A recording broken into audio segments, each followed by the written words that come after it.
هذا وما كنا لنهتدي لولا أن هدانا الله أشهد أن لا إله إلا الله وحده لا شريك له وأشهد أن محمدا عبده ورسوله اللهم صل وسلم على أشرف الأنبياء والمرسلين نبينا محمد وعلى آله وصحبه أجمعين أما بعد فيا أيها المسلمون أوصيكم وإياي بتقوى الله فقد فاز المتقون واسمعوا ما قال الله تعالى في القرآن الكريم أعوذ بالله من الشيطان الرجيم ومن الناس من يقول آمنا بالله وباليوم الآخر وما هم بمؤمنين يخادعون الله والذين آمنوا وما يخدعون إلا أنفسهم وما يشعرون صدق الله العظيم. Hadirin kaum muslimin rahimakumullah. Mengawali khutbah ini tidak lupa kami menyampaikan pesan khususnya untuk diri pribadi kami dan kepada kita semuanya. Marilah kita terus berusaha dengan menepis rasa bosan, rasa malas, rasa jenuh, dan perasaan-perasaan yang negatif lainnya, dalam rangka kita terus menumbuhkan rasa optimis kita untuk meningkatkan ketakwaan kita kepada Allah Subhanahu wa taala dengan cara terus berusaha mengamalkan segala perintah-perintahnya dan menjauhi segala larangannya. Hadirin kaum muslimin rahimakumullah. Kita sebagai umat Islam yang tinggal di Indonesia ini, tentunya kita bersyukur karena di negara kita kebebasan beragama sangat dijamin, dan kita alhamdulillah bisa menjalankan ibadah sesuai dengan keyakinan kita sebagai umat Islam dengan begitu tenang, begitu kondusif, bahkan pemerintah juga terus menyokong kita, membantu kita. Namun demikian di sisi lain kita juga memahami dan memaklumi bahwa di negara kita bukanlah negara Islam, sehingga tidak semua perilaku kita, sikap kita itu dikontrol oleh pemerintah, dikontrol oleh negara. Itulah sebabnya kita juga tentunya ingin bagaimana perilaku kita, amal kita, sikap kita ini benar di mata Allah, tetapi juga tidak salah di dalam pandangan pemerintah dan negara. Tentunya kita punya cara lain, yakni kita terus berusaha menjadi pribadi-pribadi, menjadi individu yang mampu mengontrol diri kita sendiri dalam perilaku kita. Kullukum ra'in wa kullukum mas'ulun an ra'iyatihi. Setiap kalian adalah pemimpin dan setiap kalian akan ditanya tentang kepemimpinan kalian.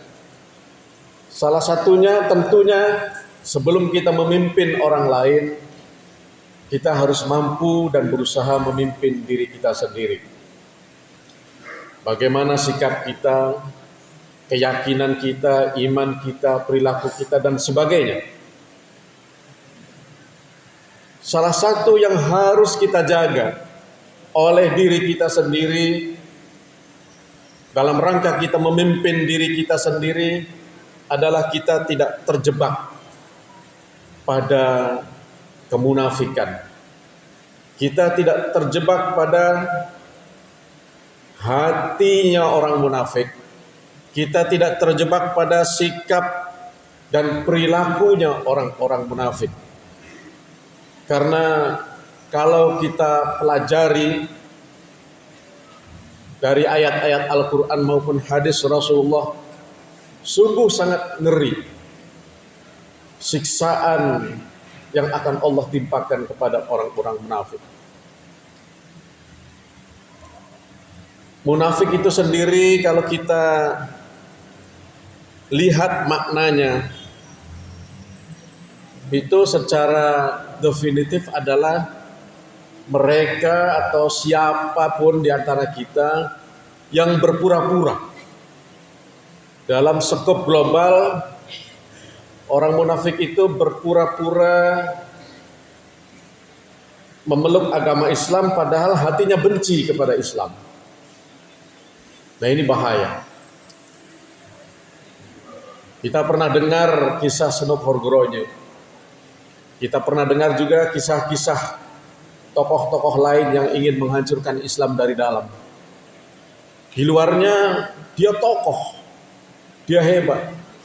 Bahkan kabarnya Senop Horgronye itu hafal Quran juga. Pernah belajar agama langsung di Arab. Tetapi punya hati ingin menghancurkan Islam, tetapi dia sempat ditokohkan oleh warga Aceh yang kemudian usahanya adalah membelokkan iman, membelokkan perilaku, membelokkan sikap umat Islam agar justru tidak pro dan tidak mengikuti ajaran Islam. Kalau kita gali dalam Al-Quran, banyak sekali ya, saya sempat baca-baca lebih dari 60 ayat yang menggambarkan bagaimana modelnya orang munafik itu. Bahkan mungkin juga ada yang sudah hafal di dalam Al-Baqarah, ayat-ayat awal itu kan mengisahkan 3 kelompok, 3 golongan. Kelompok orang beriman ya, yang bertakwa bagaimana, kemudian kelompok orang yang ingkar, yang kafir bagaimana, dan yang panjang itu menceritakan, mengisahkan bagaimana kelompok-kelompok atau golongan munafik. Ya, saya sempat melihat-lihat kira-kira di antara perilaku dan sikap orang munafik itu antara lain di dalam surat Al-Ahzab 32, kesukaannya itu sangat kuat terhadap hal-hal yang berkaitan dengan syahwat. Kemudian saya tidak usah bacakannya karena ini ada beberapa hal. Kita jadikan renungan. Saya sebut saja surat dan ayatnya karena khutbah pendek waktunya. Orang munafik juga cenderung menyimpang kepada hal-hal yang syubhat. Yang ragu-ragu itu dia lebih cenderung memilih kepada yang syubhat. Wa man waqa'a fi syubuhati waqa'a fil haram. Padahal Rasulullah mengatakan barang siapa yang jatuh kepada syubhat, maka ia terjatuh kepada yang haram. Syubhat itu kan ragu-ragu ini. Ini halal atau haram? Halal, haram. Akhirnya dia lakukan padahal ragu-ragu. Hati-hati, itu kita bisa jatuh kepada melakukan hal yang haram. Benar tidak? Benar tidak? Udahlah, saya lakukan aja. Hati-hati, kita bisa terjebak pada hal yang tidak benar. Itulah syubhat. Kemudian orang munafik juga, kalau tadi disebutkan dalam Al-Hajj 53, sementara dalam surat Al-Fat ayat 6, suka buruk sangka kepada Allah. Negative thinking terhadap Tuhannya sendiri. Kemudian mengolok-olok ayat Allah tersebut di dalam surat At-Taubah ayat 64 dan 65. senang bersama orang-orang yang suka mengolok-olok ayat Allah, bergabung dengan kelompok-kelompok yang senang menghina Islam, senang menghina ayat-ayat Allah, senang menghina Al-Quran. Itu juga tertulis di dalam surat An-Nisa ayat 140. Kemudian dalam surat At-Taubah banyak dijelaskan juga, diantaranya orang munafik bersembunyi di balik amal soleh. Padahal tujuannya itu adalah membuat orang-orang yang mukmin jatuh kepada kemudorotan. Ya begitu tadi. Penampilannya soleh, padahal hatinya jahat.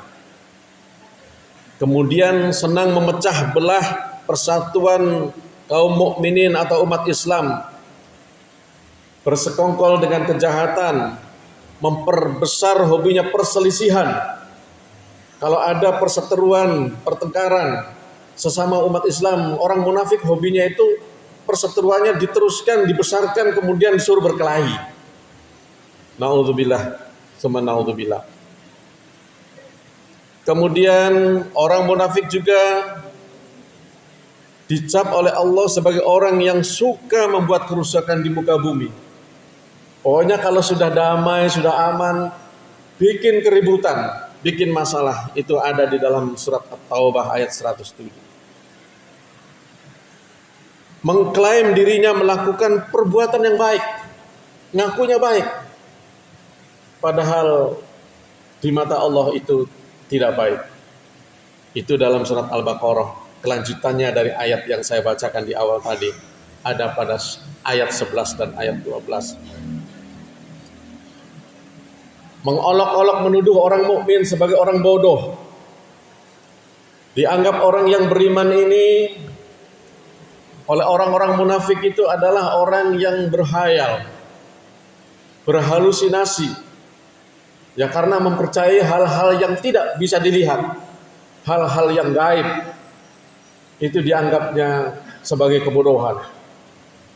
Makanya saya terus terang saya teringat ini Kiai Haji Syukron Makmun waktu saya masih mondok di Jawa dulu. Kadang saya suka ikuti itu kalau ada ceramah beliau di sekitar daerah Cirebon, Indramayu.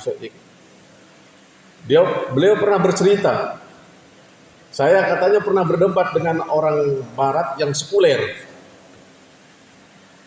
Ada pertanyaan dari orang barat itu, wahai Kiai, apa Kiai tidak rugi hidup di dunia ini? Karena Kiai ini hidupnya itu berbuat baik, terus beramal soleh, ngaji, ceramah, sholat, ibadah. Kayaknya tidak pernah itu bergembira, bermaksiat, bersenang-senang yang kayak orang-orang lain itu. Apa Kiai tidak rugi kalau meninggal, Pak Kiai? Misalnya, akhirat itu tidak ada, surga neraka itu tidak ada. Nah Pak Kiai kayaknya rugi di dunia, tidak pernah senang-senang, pas akhirat ternyata tidak ada. Itu pertanyaan dari orang barat. Tapi apa jawaban Pak Kiai? Beliau bilang, kenapa saya harus rugi? Toh kan sudah selesai. Seandainya akhirat itu tidak ada, surga neraka tidak ada, kemudian selesai begitu saja hidup ini, apanya yang saya rugikan? Sekarang saya yang bertanya, kata Kiai kepada orang barat. Kamu misalnya sekarang di dunia ini glamaur, pokoknya hidup bebas, semau-maunya, mau teler, mau narkoba, mau judi, mau zina, dan semuanya yang menyenangkan. Kamu ikuti hawa nafsumu. Tiba-tiba yang saya ceramahkan, pas kamu meninggal, yang saya ceramahkan itu benar bahwa akhirat ada, surga ada, neraka itu juga ada. Kira-kira kamu mau apa nanti di sana? Ternyata kalimat yang sederhana itu dibalikkan aja. Orang barat itu tertunduk. Ya, kalau memang ya, kan banyak paham di dunia ini. Ada yang paham yang memang materialistis ya. Pokoknya kita itu percaya kepada yang bisa dilihat oleh panca indera kita, yang tidak bisa dilihat itu tidak perlu dipercaya. Ya termasuk Tuhan, malaikat, surga, neraka, dan lain sebagainya. Karena itu gaib, tidak usah dipercaya. Itu orang yang pahamnya materialis. Nah, tapi debat tadi sangat luar biasa, sangat sederhana. Karena kita seorang muslim yakin bahwa hidup ini hanya sementara, justru kematian itu adalah awal dari kehidupan yang sesungguhnya. Nanti setelah kematian itu barulah kehidupan abadi. Itulah yang diajarkan oleh Allah, oleh Nabi kita Muhammad SAW. Masih cukup banyak hadirin kaum muslimin rahimakumullah tentang gambaran orang-orang munafik. Kalau mau puas silakan nanti gali sendiri, kaji sendiri di dalam Al-Quran maupun hadis-hadis Rasulullah. Namun pada kesempatan kali ini saya hanya ingin menyampaikan ada juga ayat Allah tentang bagaimana orang munafik itu, kata Allah, mendapat siksaan. Ini tercantum di dalam surat An-Nisa ayat 140, innallaha jami'ul munafiqina wal kafirina fi jahannam jami'a. Sudah jelas, sudah distempel oleh Allah, orang munafik itu tempatnya jahanam. Na'udzubillahi min dzalik, summa na'udzubillah. Kemudian di dalam kitab Sunan Tirmizi disebutkan dalam salah satu hadis yang menceritakan tentang siksa kubur bagi orang-orang munafik. Itu kan di dalam hadis itu digambarkan bahwa kalau orang beriman, orang yang soleh, setelah ditanya oleh malaikat Mungkar Nakir, itu lalu disuruh tidur. Kalau sudah bisa menjawab, karena orang-orang soleh, orang beriman, insya Allah akan mudah menjawab pertanyaan-pertanyaan dari malaikat di alam kubur itu. Dan ketika lancar, benar jawabannya, disuruh tidur. Nanti Allah yang membangunkannya. Tetapi orang munafik, begitu ditanya oleh malaikat Mungkar Nakir, karena kebiasaan berbohong, karena kebiasaan berpura-pura, karena kebiasaan nggak benar, itu dengan sendirinya jawabannya itu ngawur. Dan begitu jawabannya ngawur, langsung diperintahkan tanah itu menjepit tubuhnya di alam kubur. Na'udzubillah. Jadi inilah gambaran ya. Dan tadi saya sebagian sudah menyebutkan bagaimana sikap-sikap perilaku orang munafik. Mari kita jauhi. Dan untuk lebih dalamnya silakan saudara-saudara bisa pelajari lebih dalam lagi, supaya kita terhindar dari kemunafikan yang sangat membahayakan kita, yang mengancam kita pada jahanam dan jepitan tanah di alam kubur. Naudzubillah tsumma naudzubillah. Barakallahu li wa lakum fil Qur'anil azim wa nafa'ani wa iyyakum bima fihi minal ayati wa dzikril hakim wa taqabbal minni wa minkum tilawatahu innahu huwas samiul basir.